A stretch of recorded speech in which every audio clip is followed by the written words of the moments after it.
Bonjour, merci, dass ihr Astrid Lulling TV im Doc-Kanal guckt. Ihr könnt die Sendung auch dauernd auf meiner Homepage www.astridlulling.delu gesehen erlaubsteren.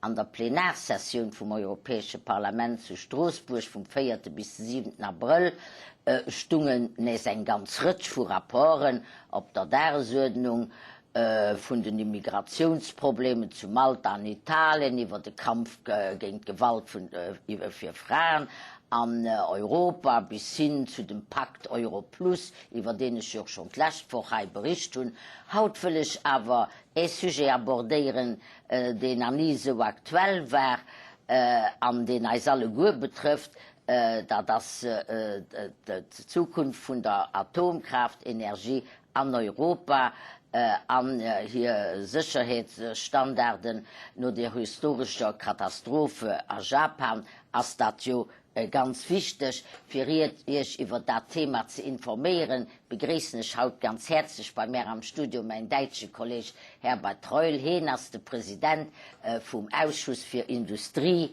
Forschung und Energie, ganz wichtigen Ausschuss, also ganz wichtiger Mann an unserem Parlament.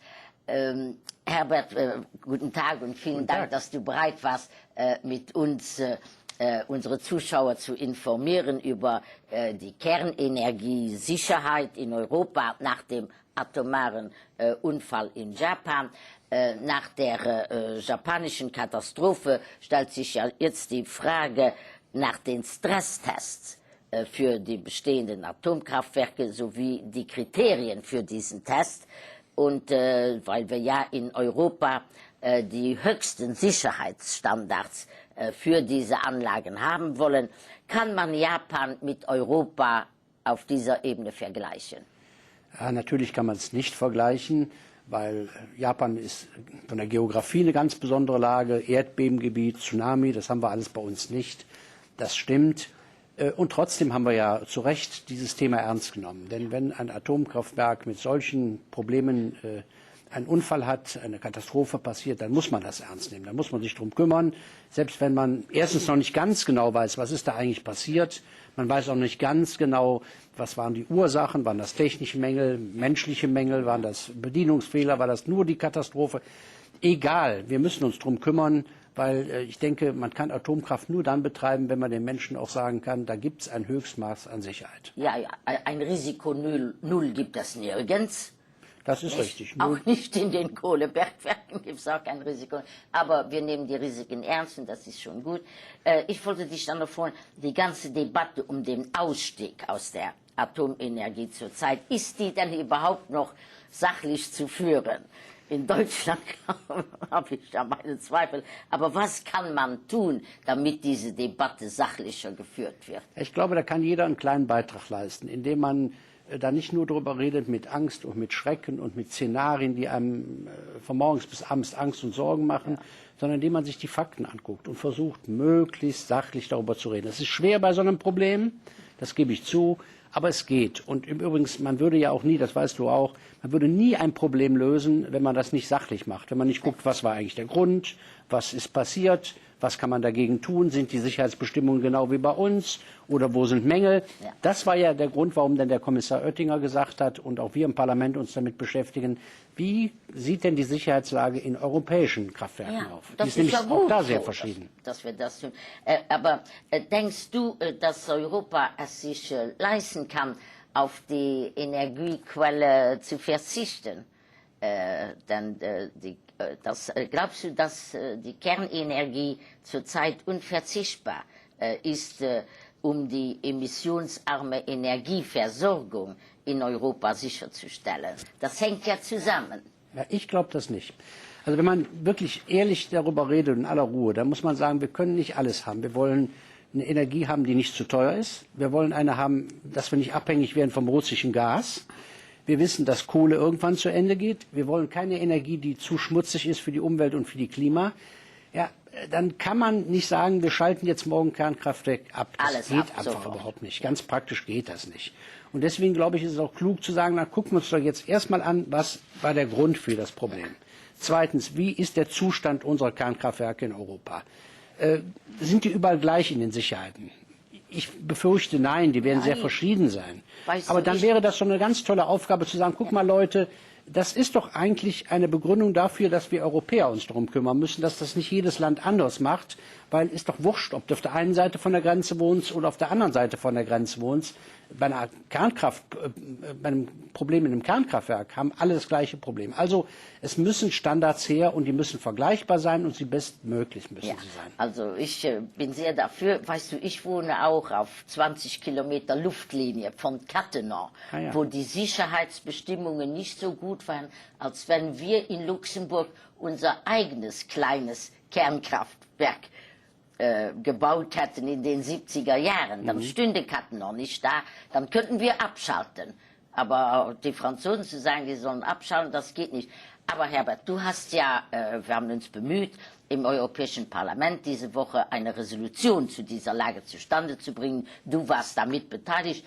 Leider wurde jetzt diese Resolution abgelehnt. Das heißt, es gibt jetzt nichts. Kannst du erklären, weshalb? Und das ist ja nicht gut, dass wir jetzt nichts haben, dass das Parlament nicht sagt, was soll geschehen. Was das ärgert mich sehr und ich finde das auch traurig. Ja. Denn da haben wir wirklich viel Zeit drauf verwandt und alle Parteien, alle Fraktionen haben gesagt, wo können wir uns verständigen? Wir haben gesagt, erstens, wir brauchen mehr Sicherheit, höhere.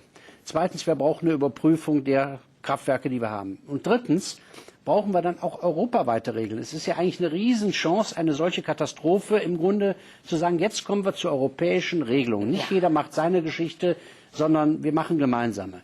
Da waren wir sehr weit. Und dann kommt die berühmte Frage, die einen politischen Kräfte, die Linken, die Grünen, die Sozialisten, die sagen, wir wollen aus der Kernkraft aussteigen. Ja.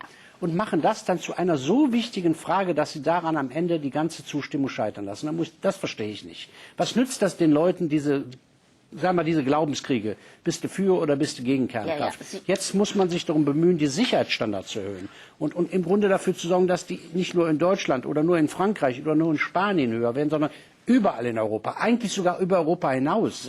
Denn die Kollegen, die da an der Grenze wohnen zu russischen Kraftwerken, denen hilft das auch nichts, wenn wir europäische haben. In der Türkei und überall in Weißrussland. Also wir brauchen höhere Sicherheit, wir brauchen europaweite Sicherheit und wir brauchen sogar eine Absprache international. So, das ist gescheitert. Weil einige, das ist in der Politik ja manchmal so, es gibt Leute, die sind dann so ideologisch verblendet, dass sie sagen, entweder alles oder gar nichts. Ja, ich verstehe es nicht, denn die Resolution wurde ja getragen von unserer Fraktion, der Größe, die EVP, von den Sozialisten, von den Liberalen, auch von den Grünen. Die hatten zwar eine Reihe Änderungsanträge eingebracht und sogar von den Kommunisten. Also ich verstehe diese Schlussabstimmung nicht. Gut, Sie haben mit vielen Anträgen, haben Sie sich nicht durchgesetzt. Ja. Das war aber auch gut so, weil die Anträge unvernünftig waren. Man kann doch nicht sagen, jetzt muss in 30 Jahren 95% erneuerbare Energien. Wir schaffen das doch nicht. Und ich glaube, wir müssen doch den Menschen klar machen, dass diese Leute mit ihren übertriebenen Forderungen Europa und den Menschen keinen Dienst leisten. Morgen brauchen wir doch noch Energie, elektrische Energie. Wo soll sie denn sofort herkommen, wenn Sie sagen, sofort alles abschalten? Dann würde ich mal gerne unsere Bürger hören, wenn es auf einmal andauernd elektrische Pannen gibt. Probleme löst man nicht dadurch, dass man Glaubensbekenntnisse abgibt, sondern Probleme löst man dadurch, dass man sie löst, dass man sich kümmert. Und das Erschreckende daran, an diesem ablehnenden Beschluss heute, ist, dass die Fanatiker im Grunde verhindert haben, dass wir zu höheren Sicherheitsstandards gekommen sind. Ja. Und das müssen die gegenüber den Bürgern verantworten. Ja, das sollen die mal erklären. Auch mein Grüner in Luxemburg. Wir sind ja da, haben wir einen grünen Abgeordneten, der auch immer so, wie soll ich sagen, so extreme Forderungen hat und die natürlich zu nichts führen. Es ist sehr, sehr schade, stellen wir fest. Wir hätten eine bessere Sicherheit gehabt, wir hätten mehr Europa bekommen. Jetzt haben wir das nicht. Naja, wir werden aber weiter auf der guten, auf der richtigen Linie uns weiter bemühen für mehr Sicherheit, aber auch für Versorgungssicherheit mit Energie, auch der Wirtschaft. Denn wir müssen ja wissen, das kostet Arbeitsplätze. Und die Leute haben vielleicht lieber noch ein paar Jahre sichere Atomwerke, als dass es keine Arbeitsplätze mehr gibt. Ja, also vielen Dank, Herbert, Danke auch. dass du bereit warst, unsere Zuhörer zu informieren. Merci auch, dass du uns nur gelauscht hast, da bist geschwört.